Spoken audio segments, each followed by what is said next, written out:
अस्सलामु अलैकुम वरहमतुल्लाहि वबरकातुहू अल्हम्दुलिल्लाहि रब्बिल आलमीन वस्सलातु वस्सलामु अला रसूलिल्लाह। आज हम लोग इंशाअल्लाह 12th सेशन स्टार्ट करेंगे explanation of the nullifiers of Islam में। तो लास्ट सेशन में हम लोग जो पढ़ रहे थे उसमें हम लोग ने ये पढ़ा था कि जो 9th नलिफायर हम लोग को चल रहा था, क्या नलिफायर चल रहा था कि कोई इसको थोड़ा रिविजन कर लेते हैं यहाँ पर।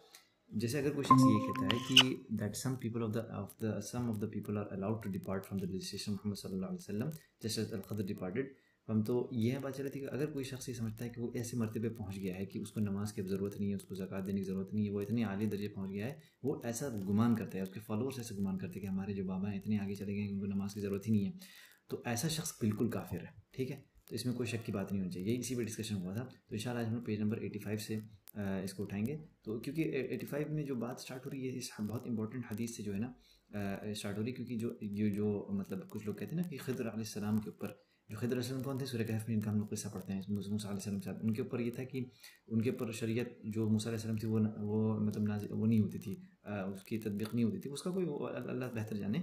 लेकिन अगर आप देखें इस एविडेंस को बहुत इम्प्रॉपरली कहा गया, क्योंकि नबी करीम सल्लल्लाहु अलैहि वसल्लम ने कहा कि अगर मूसा अलैहिस्सलाम जिंदा होते तो उनके पास कोई चॉइस नहीं होती बल्कि मुझे फॉलो करते वो हर हाल में। कि मूसा अलैहिस्सलाम कौन थे, जिनसे अल्लाह ताला ने उलुल अज़्म में से हैं, 5 उलुल अज़्म अंबिया हैं, सबको पता होना चाहिए 5। नूह अलैहिस्सलाम, इब्राहिम अलैहिस्सलाम, मूसा अलैहिस्सलाम, ईसा अलैहिस्सलाम, फिर मोहम्मद सल्लल्लाहु अलैहि वसल्लम। तो ये देखा जाए कि ये 5 अंबिया जो हैं उलुल अज़्म कहा जाते हैं, यानी मतलब जैसे the profits of ultimate resolve मतलब कहा जाए, यानी कि ये 5 सबसे चोटी के हैं। ठीक है, तो इसमें से मूसा अलैहिस्सलाम थे और मूसा अलैहिस्सलाम से अल्लाह ताला ने बात की। और यहाँ तक कि जब मूसा अलैहिस्सलाम ने जब बोला, अल्लाह ताला ने कुरान बताया कि वकल्लमल्लाहु मूसा, और सिर्फ अल्लाह ताला ने यहाँ तक बात नहीं रोकी, वकल्लमल्लाहु अल्लाह स्पोक टू मूसा, बल्कि अल्लाह ताला का तकलीमा, यानी कि यहाँ पर इस मतलब अल्लाह ताला तकलीमा लेके आए, यानी एकदम एम्फेसाइज करने के लिए एकदम जैसे कलाम होता वैसे बात हुई। तो उसके बाद इतनी इतने बड़े मर्तबे होने के बावजूद, लेकिन अगर वो अलाइव होते, वैसे मूसा अलैहिस्सलाम की उम्र बहुत लंबी होती और मोहम्मद सल्लल्लाहु अलैहि वसल्लम को एज ए नबी वो पाते, तो उनको फॉलो करना पड़ता। एग्जाम्पल हम दे, या तो मूसा अलैहिस्सलाम जो है मोहम्मद सल्लल्लाहु अलैहि वसल्लम के उसमें रहते तो उनको फॉलो करना पड़ता, मोहम्मद सल्लल्लाहु अलैहि वसल्लम फॉलो करना पड़ता। तो हम भाई जाहिर सी बात है आम इंसान कैसे बात कर सकते हैं। फिर ऐसे ऐसे लोग होते हैं कि जो कहते हैं कि मतलब एग्जेम्प्ट है लेजिस्लेशन मोहम्मद से, ये बिल्कुल डिसबिलीफ है। और जो लोग ये कहते हैं कि खदर अलैहिस्सलाम जो है उनके मूसा अलैहिस्सलाम के ऊपर जो शरीयत नाजिल हुई थी उससे एग्जेम्प्ट थे, ये फॉल्सहुड है। और इसको जो है मतलब ये इसको मतलब कोई जिस कहते हैं ना कि जो चीज़ जहाँ की उसको कहीं और अप्लाई करना, क्योंकि इब्न तैमिया ने इस बात को जो है शेख इस्लाम इब्न तैमिया ने इसको क्लियर किया है और उसमें उन्होंने बताया है, डिटेल रिस्पॉन्स दिया है उसमें जो है, इफ़ इट रिफ्यूट्स एक्सट्रीमिस्ट, क्योंकि जो सूफ़ी ऑर्डर के जो लोग होते हैं ना वही इसको बिलीव करते हैं, इसमें बिलीव करते हैं। तो इसमें जो है ना उन्होंने बहुत अच्छे से रिप्लाई किया। उसमें उसमें ये कहा, उन्होंने जो रिप्लाई का एक समरी जो बताते हैं यहाँ पर, उसमें ये कहा कि from that which clarifies error, मतलब कि इसमें कौन सी ऐसी चीज़ें जो क्लैरिफाई करती है उसके बारे में बता रहे हैं कि मूसा अलैहिस्सलाम कि ये था ना कि यहाँ पर on basis of story of to oppose upon whom was not sent to Khidr, okay rather it is affirmed कि मूसा अलैहिस्सलाम खिदर अलैहिस्सलाम के बारे में दो सहीहैन में ये बात आती है कि O Musa indeed I have knowledge from Allah, मेरे पास ऐसा इल्म है अल्लाह की तरफ से कि जो अल्लाह ने मुझे ही बताया है और आपको नहीं बताया है, और तुम आपके पास जो इल्म ऐसा इल्म है जो आपको अल्लाह ताला ने सिखाया लेकिन मुझे नहीं सिखाया है। और ये इसलिए क्योंकि जो दावा ऑफ मूसा अलैहिस्सलाम था वो एक स्पेसिफिक एक कौम के लिए था, बनी इसराइल के लिए था, बाकी पूरे मैनकाइंड के लिए नहीं था। तो लिखा हुआ था कि अगर अगर जो दावा ऑफ मूसा अलैहिस्सलाम पूरे के मैनकाइंड के आलमीन के लिए होता तो अल खदर अलैहिस्सलाम जो है बिल्कुल भी इससे एग्जेम्प्ट नहीं होते।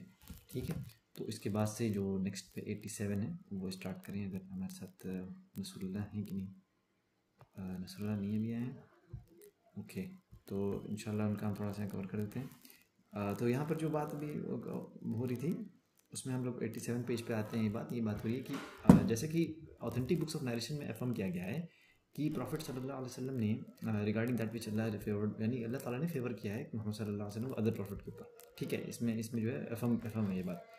तो यहाँ पर बात लिखी हुई है द प्रॉफिट्स, जैसे जितने प्रॉफिट आते थे पहले वो अपनी कौम को भेजे जाते थे, लेकिन मुझे पूरे मैनकाइंड के लिए आलमीन के लिए भेजा गया है। इसीलिए मोहम्मद सल्लल्लाहु अलैहि वसल्लम का जो दावा है वो तमाम स्लेव्स के लिए है, सबके लिए, कोई इससे एग्जेम्प्ट यानी इससे खाली नहीं है कि वो जो है आपको ना फॉलो करे, आपको ओबे ना करे।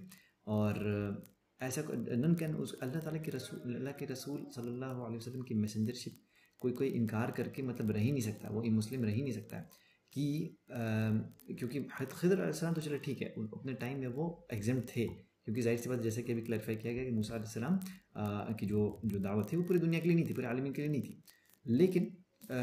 लेकिन फिर जो है ऐसा कोई हो ही नहीं सकता कि इस्लाम जिसके पास आ जाए और फिर वो ये कहे मोहम्मद सल्लल्लाहु अलैहि वसल्लम के पास कि मेरे पास वो नॉलेज है जो जो मुझे अल्लाह ताला ने सिखाया, आपको नहीं सिखाया। ऐसा कोई कह ही नहीं सकता है। ऐसा कोई कहे, जाहिर सी बात है वो काफिर है। तो यहीं पर इसको बहुत अच्छे से क्लैरिफाई किया इस पॉइंट को है।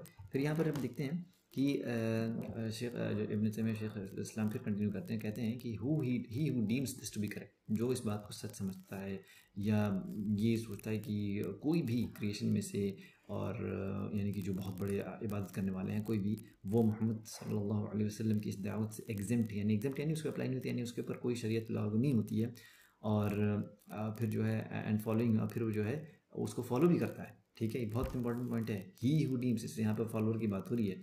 और exam from the end then he is a disbeliever by way the consensus of the Muslim and the evidence, यानी कि ये बिल्कुल डिसबिलीवर है उससे कि मतलब जैसे who deems correct from the absence of them is exam, ठीक है, he who deems this to be correct, यानी इस तरह के ये कॉन्सेप्ट को समझना बहुत ज़रूरी है कि यहाँ पर जो है फॉलोअर से लेकर जो उसका लीडर भी, दोनों की बात है कि लीडर भी समझे कि वो है, फॉलोअर भी समझे कि जो हमारे इनके ऊपर कुछ भी अप्लाई नहीं होता है, ये मतलब इन्हीं को फॉलो करो, ये बचा देंगे क़यामत के दिन। हमारे पीर बाबा हैं जो भी हैं, और इन पर ना तो नमाज लागू होती, कुछ नहीं होती, क्योंकि पर डायरेक्ट वही आती है, कुछ भी ऐसी चीज़ वो होता है, तो जाहिर सी बात ऐसा शख्स जो है काफिर है, इसमें कोई शक की बात नहीं, जैसे कि बहुत ज़्यादा इसको मेंशन किया गया। ठीक है, इंशाल्लाह पेज नंबर 89 से हमारे साथ अब्दुल समद जुड़े हैं, वो स्टार्ट करें यहाँ से। ओके, सो पेज नंबर 89 पे जो बताया गया इट्स 10th नलिफायर। 10th नलिफायर में आप सबसे मेन चीज है कि turning away from the religion of Allah, मतलब कि अल्लाह के दीन के बारे में सीखना छोड़ देना, उसके ऊपर एक्ट करना जो है कंप्लीटली इग्नोर कर देना, उसको छोड़ देना। And the one who is more wrong than the guiding of Allah from this. Quran की आयत यहाँ पे सूरह सजदा में अल्लाह ताला ने कहा है कि कोई भी इंसान अगर मान लो टर्न अवे करेगा रिलीजन से और उस चीज को अगर वो छोड़ देगा तो उसके लिए दर्दनाक अजाब है, और अल्लाह ताला उस इंसान को मतलब पनिश करेंगे। और यहाँ पे मेन चीज जो मतलब यहाँ पे है बात कहने का वो ये है कि पर्सन इग्नोर कर दे learning about the Deen, basically उसको इंटरेस्ट ही नहीं है। उसको अगर हम जाके बताएंगे कि इस तरीके से अल्लाह ताला ने इस सूरह में कहा है, इंसान के इस्लाम के 5 पिलर होते हैं, 5 चीजें हैं इस्लाम में जिनको गनीमत जानो, 5 चीजों के होने से पहले हदीस अगर हम सुनाएंगे, कुछ भी बताएंगे तो इंसान पर अरे हमसे कोई मतलब नहीं, बाद में आना, अभी जब कुछ और बात करना था माना, तुम नहीं हो, तुम ये हो वो हो, बाद में आना। तो मतलब वो कंप्लीटली इग्नोर कर दिया, अबैंडन कर दिया लर्निंग को, इस्लाम को प्रैक्टिस करने को out of laziness but as well as with no interest at all. Then उसके बाद दूसरे पेज में बताया गया इसी चीज को थोड़ा और डिटेल में कि स्कॉलर इस चीज को बोलते हैं डिसबिलीफ ऑफ लाइक द कुफ्र अल रद। हाँ, तो ये इस टाइप के कुफर में इसको बोला जाता है। अब इसमें पर्सन जो है वो बेसिक चीजों के बारे में भी नहीं जानता और उसको बताया जाए तो उसमें इंटरेस्ट भी नहीं है। जब प्रैक्टिस करना है वो छोड़ दे, मतलब कि इस्लाम को अपनी डे टू डे लाइफ में अप्लाई करना छोड़ दे और उसमें उसको इंटरेस्ट नहीं है, तो ये चीज थोड़ा सा प्रॉब्लमेटिक हो जाती है और ये इंसान को इस्लाम से बाहर कर देता है। ओके, तो यहाँ पे कुफ्र इराद है, मैंने गलत बोला था, यहाँ पे उसका मतलब है कुफ्र इराद। और ये मतलब एक टाइप ऑफ कुफर है जो कि इंसान को out of laziness, out of disobedience, जिसमें मतलब इंसान को इंटरेस्ट ही नहीं रहता दीन की किसी भी एक्सवाइजेड कोई भी चीज में, तो इंसान कंप्लीटली छोड़ देता है।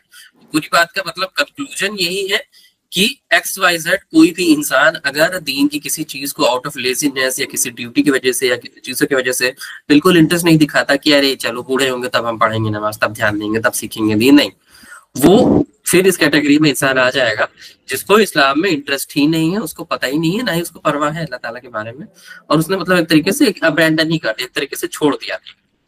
तो छोड़ने के ही इक्वल है ये लगभग। तो ऐसा पर्सन भी मतलब इस्लाम के बाहर हो जाएगा।